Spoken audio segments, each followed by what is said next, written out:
Richard Edsall. I have a couple clerical things before we start.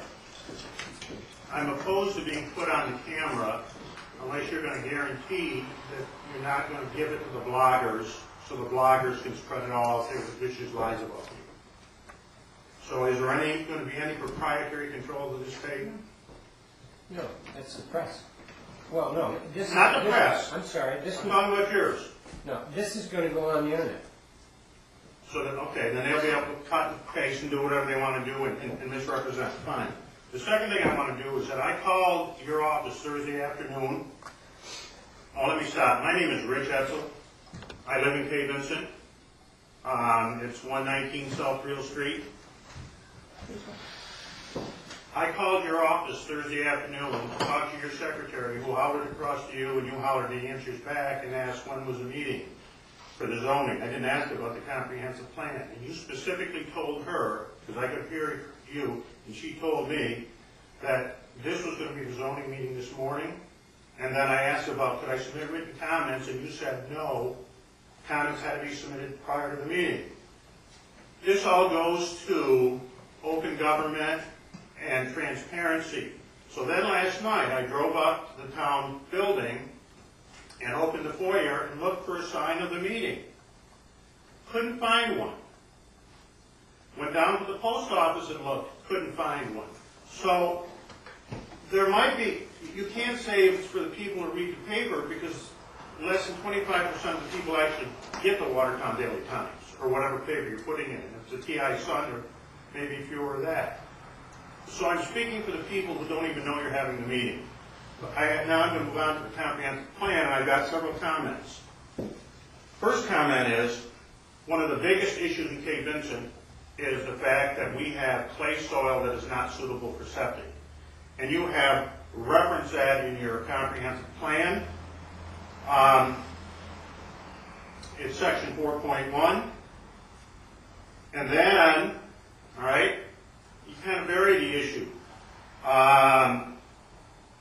Then later on, there's one sentence only on sewers, and that's section 6.2.1. By the way, section 4.1 is on page 18, and section 6.2.1 is on page 35. And you're just referring to the lack of sewers in the waterfront areas.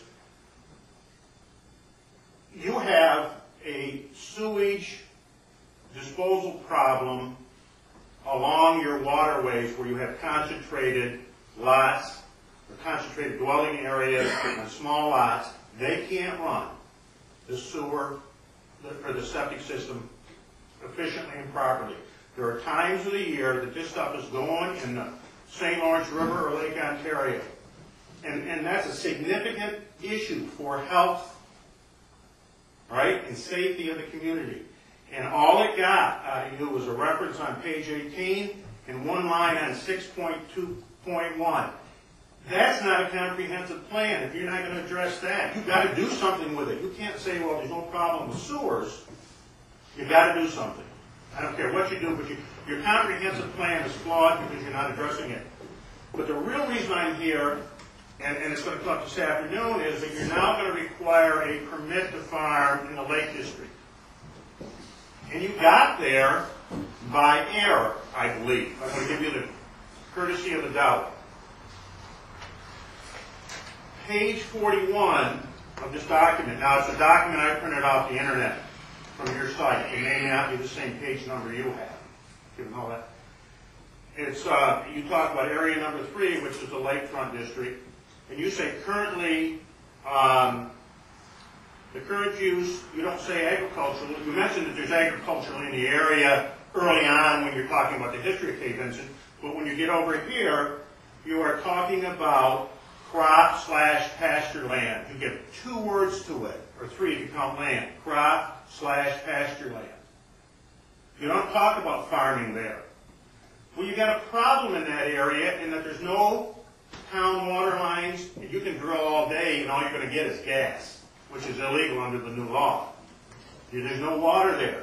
So you can't list that as a prime area for development for housing because there's no water. And realistically, there won't be anybody in this room alive when water ever gets there. Maybe not even our great-grandchildren, because you're putting it through rock. So if that's the case, why did you deny that there is agriculture there? You should say that this is an agricultural area. And just so you don't think I'm making it up, if you go to the zoning that's currently in place, and you go to the lakefront district under permitted uses, means no site plan, it talks about agricultural use.